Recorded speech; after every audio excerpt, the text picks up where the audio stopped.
Hello guys, welcome back to my channel. তো আগের এপিসোডে লাস্টে আমরা দেখেছিলাম জিং এখানে এসএসটিভি ক্যামেরা রেকর্ড রিস্টোর করে নিয়েছিল অ্যান্ড সুশার হাতে এখন প্রমাণ ছিল। বাট ওই এমপ্লয় ক্ষমতা চায়, বাট সুশা বলে সরি বলার মতো টাইম তোমার জন্য শেষ হয়ে গিয়েছে, তাই আমি তোমার এগেনস্টে এখন লিগ্যাল অ্যাকশন নেব।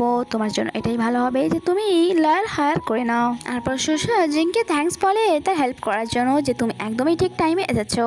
জিং বলে থ্যাঙ্কস বলার কোনো দরকার নেই, আমি তোমার হেল্প তো করতামই, কারণ তুমি আমাকে বলেছিলে যে তুমি আমার ছাড়া তুমি কারোর উপর বিশ্বাস করতে পারবে না। যা শুনে নিয়ান বের অনেক বেশি রাগ হয়, কারণ এই একই কথা সে নিয়ান বেকেও বলেছিল। সেক্রেটারি বলে এই প্রবলেমটি তো সলভ হয়ে গেল, বাট 4 দিনের মধ্যে আমরা নিউ ডিজাইন কি করে বানাবো। সুশা বলে এ ব্যাপারে চিন্তা করো না, আমার কাছে খুব ভালো একটি প্ল্যান আছে। অ্যান্ড সে নিয়ানবের দিকে দেখে। নেক্সট সিনে আমাদেরকে দেখানো হয় তারা বাসায় ফিরে আসে অ্যান্ড সুশা এখানে নিয়ানবেইকে বলছিল আমার বিশ্বাস হচ্ছে না যে আমি বেইমানকে এত তাড়াতাড়ি ধরে ফেলেছি। নিয়ানবেই বলে এটাতে তোমার কি ভূমিকা আছে, সব কাজ তো আমি আর জিং করলাম। সুশা বলে এটাও তো একটা বড় ভূমিকা, আমার সেইটুকু তো যোগ্যতা আছে যে কেউ আমার হেল্প করবে, আর এমনিতেও তুমি যদি না থাকতে আমি আর জিং মিলে এই প্রবলেমটি সলভ করে ফেলতাম। মানে তুমিও অনেক ভালো কাজ করেছো। নিয়ানবেই অনেক রেগে তার ক্লোজ এসে বলে প্রথমে তো তুমি আমাকে বলেছিলে যে শুধুমাত্র তুমি আমাকে ট্রাস্ট করো, বাট একই কথা তুমি জিংকেও বলেছো, তুমি আমাকে ধোকা দিয়েছো, তারপর চাও যে আমি সেটা ফিল না করি। সুশান্ত তাকে এক বাচ্চার মতো ট্রিট করছিল। সে বলে এটাতে রেগে যাওয়ার কি দরকার, এই নাও চিপস খাও।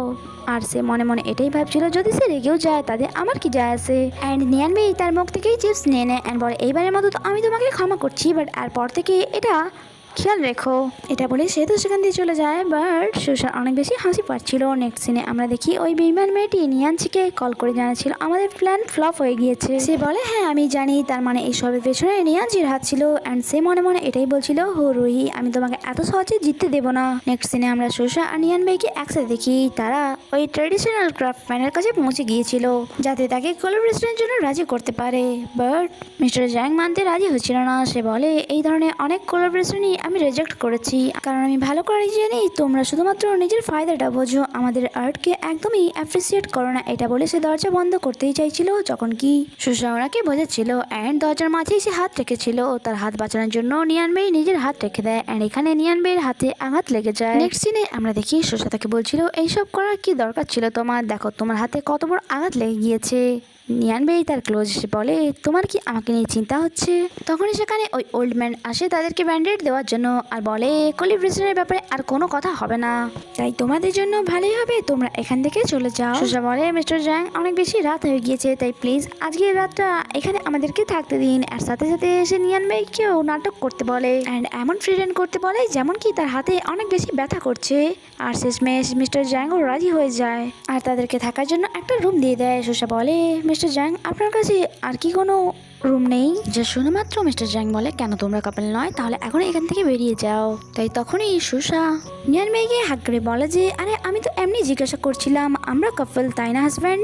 তারপর তারা বাইরে বসে ওয়েদার এনজয় করছিল। তখনই নিয়ানবেই তাকে বলে মিস্টার জ্যাং তো রাজি হতে চাইছে না, তাই আগে তোমার কি প্ল্যান? সুশা বলে যেভাবে তিনি আজকের রাতটা আমাদেরকে এখানে থাকতে দিয়েছে ঠিক সেইভাবেই তিনি রাজি হয়ে যাবেন। আমার মনে হয় তিনি কাইন্ড হার্টেড, তাই আমাদের আরেকবার মানানো দরকার ওনাকে।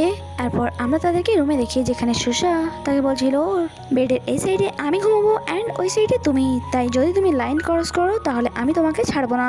বেডের ভাগ তো হয়ে গিয়েছিল, বাট তারা দুজনে কম্বল নিয়ে তারপর লড়াই শুরু করে। তারা একে অপরের দিকে কম্বল টানছিল।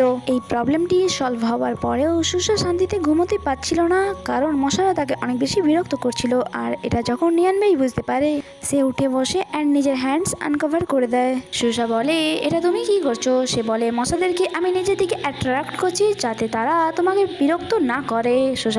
সুশা বলে কেন তোমার ব্লাড বেশি নাকি? নিয়ানবেই অনেক রেগে তার মাথায় ফ্লেক করে দেয়। সুশাই বা এই সব কিছু আর কতক্ষণ সহ্য করতো, তাই সে তাকে বলে তুমি যদি আরেকবার আমাকে ফ্লিক করেছো তাহলে দেখে নিও কি হয়। আর নিয়ানবেই তাকে আবারও ফ্লিক করে, যার কারণে সুশার মাথা গরম হয়ে যায় অ্যান্ড তারা একে অপরের সাথে এখানে বাচ্চাদের মতো লড়াই শুরু করে। এরপর নেক্সট মর্নিং আমরা সুশাকে দেখি যে নিয়ানবেইয়ের ওপরে শুয়েছিল। আর যখন নিয়ানবেইয়ের চোখ খুলে বলে সে সুসার ফরহেডে কিস করে, বাট সে লক্ষ্য করে সুসা চোখ খুলছে, তাই সে ফরেন তার চোখ বন্ধ করে নেয় আর এমন প্রিটেন্ড করে যেমন কি সে ঘুমোচ্ছে। এরপর তারা দুজনেই ফ্রেশ হয়ে মিস্টার জ্যাং এর কাছে যায়। যখন কি মিস্টার জ্যাং তাদেরকে দেখে বলে, তোমরা এখনো এখান থেকে যাওনি? আমি তো তোমাদেরকে আগেই বলেছি সকাল হওয়া মাত্রই তোমরা এখান থেকে চলে যাবে। সুসা বলে, অ্যাকচুয়ালি আজ বৃষ্টি হবে তাই আমরা বাসায় ফিরে যেতে পারবো না। আর তখনই বৃষ্টি শুরু হয়ে যায়, তাই মিস্টার জ্যাংও আর তাদেরকে কিছু বলতে পারে না। আর এখানে এই ভিডিওটি শেষ হয়। আগে কি হয় তা জানতে স্টে কানেক্টেড। Bye bye.